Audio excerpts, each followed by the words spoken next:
Hey guys, this is Mr. V over here doing a book review today for A People's Tragedy, A Russian Revolution, 1891 to 1924 by Orlando Figes. This book is, as you can see from the title, this book is about the Russian Revolution, which, the main one, which took place in 1917, but it covers everything from 1891 all the way through 1924. Now there's a few things you should know before consider reading this book, very important things. First, make sure you want to know history and you want to learn. Because I love history and I love reading, but this is a big undertaking. This is 824 pages of very small font. You can see, I don't know if you can tell from the camera, but the font is very small. And it's 824 of reading pages. So there's a lot in here. For context, the audio version is 47 hours. So it's a lot when you're covering, just that small Russian history time. And another thing, I did not know much of Russian history going into it. I knew a little bit, but I didn't know too much. But this book goes very in-depth. And it can be a little overwhelming at times, to where sometimes I had to go online and read a quick synopsis of what was going on, because he gives you so many names and dates and places. And, it could be a big undertaking. So, just, be prepared for that aspect, because basically, it says it starts in 1891. This is not just the main Russian Revolution that people think of. It starts all the way back then, and he goes through all the different historic time periods where he covers the different revolutions in that time period, as it's more than just the 1917. He covers the different wars that happens, the famines, the different beliefs people have, the results of different revolutions that happened before the main Russian Revolution. So there's just a lot that he covers in here. And I would say one of the most important things you should know before considering this book is the main 1917 Russian Revolution that most people think of. That doesn't start until about page 300, about a third of the way into the book. And actually, that is just February, and that's just when there's no Tsar. But the main October Revolution doesn't start until about page 450. That's when Lenin actually comes in and, they start the main October Revolution. So there is a lot of build-up, and he makes it clear just from all the events. You see that revolutions don't start overnight. There was the World War I before that, but even the 1905 revolution and 1905 had a lot of build-up. So you can see revolutions don't start overnight. And that's why there is a lot of build-up. But as the title says, it says 1891. So he goes all the way back to then. But if you are willing to undertake this, then this can be a good book for you. But it definitely has its difficulties, which I will cover in my book review. But you can see, just be prepared for that aspect. But if we are willing to undertake that, this can be a good book, because this book actually, despite saying 1891, it goes all the way back to the mid-1800s. And he shows how the government was formed and how people actually had very little rights. And just the top few people controlled everything from the mid-1800s on. And you can see how the soldiers were treated very poorly, so they were very angry against the government, how many peasants there were. And the peasants were treated very poorly by the farmers. They could barely had enough to survive, and they just had horrible conditions. And that was basically most of Russia. So you see how most of Russia felt. And it wasn't just like they felt bad for 5 years. No, it was generations, and that's why he goes all the way back. So you can see that the revolution wasn't just something that happened in just a few years. No, there was a very big build up to it, because they were so angry against it. And you not only see the peasants, he covers that, but he also talks about some of the leaders, some of the main people in the government that caused the revolution, people like Lenin, Trotsky, Stalin. You can see all that. And he shows the build up to those people. He doesn't just talk about them when the revolution started. No, he goes way back for that as well. How many of them were living in exile for a while. And you see the craziness, and it's kind of eye-opening when you see some of those leaders. For example, it's pretty sad when you see it when people like Lenin wanted to overthrow the Tsar.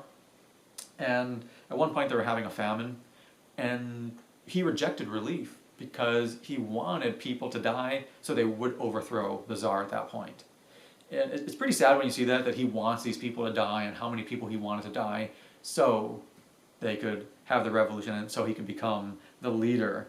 It's pretty sad, but again, it's also eye-opening, because he also talks about World War I. I had always known World War I was a major factor in the Russian Revolution. But you see something very interesting, which I read in the book, and I'll just share with you right now, is that World War I guaranteed the revolution, and how the Tsar was put in an impossible situation. I had never known that, because the Russian army was very weak leading into World War I. Then World War I breaks out. And basically the Tsar is put in an impossible spot, because if he goes to war, if he does not go to war, he will look weak, and then there will be a revolution. If he goes to war, people will die, they will get angry, there will be a revolution.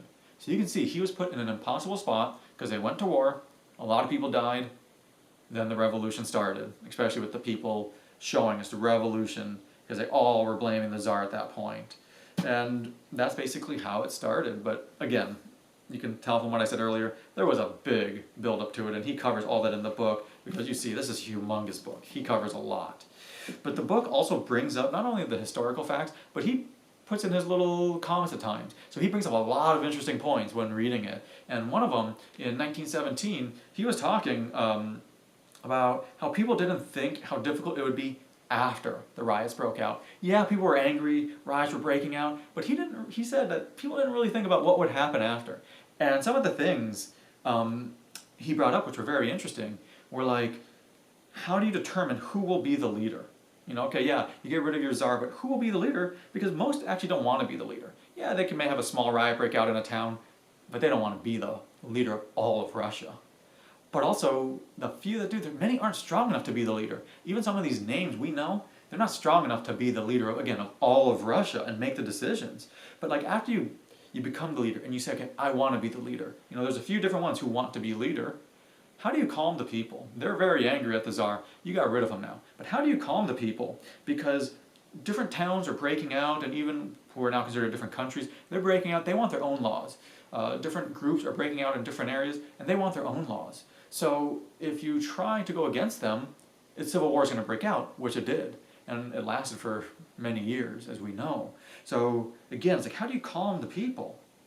And then he also points out is, how do you get the troops behind you? Because while the Tsar was still in power, or even when he had just gotten overthrown, people were like, okay, they're still kind of loyal to the Tsar, because that's what they're used to. Since the time they were born, that's what they're used to. So how do you get the troops behind you? How do you get them to go back to duty? And, because many of them want to stop. Why will they trust you? Why would they trust you over some other leader as well? You got to get the trust. And he's like saying, like, how do you do that? And he said the biggest question of all is, how do you regain control after all those things, but then also so that you are not overthrown? And, that's just a crazy thing. Not only do you do all those things I just said, but how do you make it to where you aren't overthrown? Because there are so many different groups that they feel they should have their own leader. And something I did not know was that in 1917, after Lenin had taken part of Russia, there was a lot of people that wanted to overthrow him. And it kind of lasted for a while. There was many people who wanted to overthrow him, so it's like, how do you do all this without you getting overthrown? And there's just a lot of questions he poses throughout, and it's just very interesting. I mean, that happens in all revolutions, almost all revolutions, and you can just see, he shows how tough revolutions are, and just how people all have their own agendas, how it goes into the civil war, many people die fighting, there's many farmers get killed, and then the farmers get killed, it causes famine, and then the peasants get even angrier because of the famine, and it's just like a domino effect, a ripple effect that just one after another. And then, how after all this do you still convince them that the revolution was right and I was correct? It's like he talks about all this, and it is very interesting when you're reading it, and how there was different revolts, even like one of the ones, like there was a peasant revolt in 1921, to where they're not going to start another revolution type of thing. So it is interesting when you're reading it, because again, in the end, who should be the final leader? Whenever you read books about revolutions, you just see that. And that's why I think a lot of times those names are very well known throughout history. But another big thing he talks about in the Russian Revolution is, the Russian Revolution I think is also well known, and it was big because that is the start of communism in Russia, which ended up being humongous. We see the negative impact it had looking back, but that was the start of communism in Russia. And at the time when they started it, they thought that they could build like a different man. they thought that they could like change man, how they could control what the men thought, how they acted. They thought they could do all that through communism. And we see the horrible impact communism had. We see all that now, but at the time they thought it would be different. So it was just interesting, and that is why the Russian Revolution is so big, because of those aspects. And he talks about, in the end, the Russian Revolution, there's many aspects of it, but in the end, it ended up killing 10 to 12 million, that's his estimates. No one knows the full, but it killed about 10 to 12 million, most of them civilians. It's just really sad when you read it, just between 1917 to 1923. So, that's very interesting, and this book ends in 1924 when Lenin dies. He died at the end, or the beginning of 1924. So it ends with Lenin dying and Stalin taking over. And that ended up being just a whole nother, there's many books about Stalin himself. That ended up being a whole nother horrible thing for Russia. So, this book though covers a lot, just because leading up to Stalin there was already a lot. Now, there was a few things that I have some complaints about. Now, some of the parts in the beginning, to me, felt almost like a textbook. It wasn't, not all the parts, and it wasn't too bad, but some of them just felt like a textbook, or felt a little dense at times. And that's why I said earlier where I had to sometimes go back and read online just to make sure I understood what was going on, because there were so many things going on at points. So that's why some parts can feel like a textbook to me. Not everyone felt that way, but to me it felt like a textbook at times. And I also told you, the main part, the main Russian Revolution most people think of, does not start at least until page 300, but realistically the October Revolution doesn't start until page 475, which, as you can see, 475 is like right here. So it doesn't start until this much portion into it. So you just want to make sure you are prepared, because there's a lot of things that he does to build up to that revolution.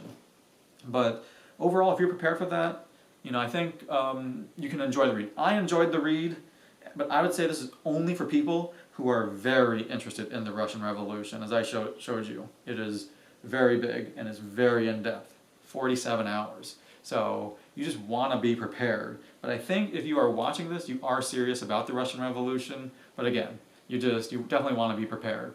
If you guys have any comments, you guys have any questions, please post it in the comment section below, because I always love to hear your opinions, your comments. If you guys enjoyed the book review today, please hit the subscribe button, as I always upload multiple different types of book reviews. But thank you for watching my book review today. This is Mr. V. Go enjoy reading.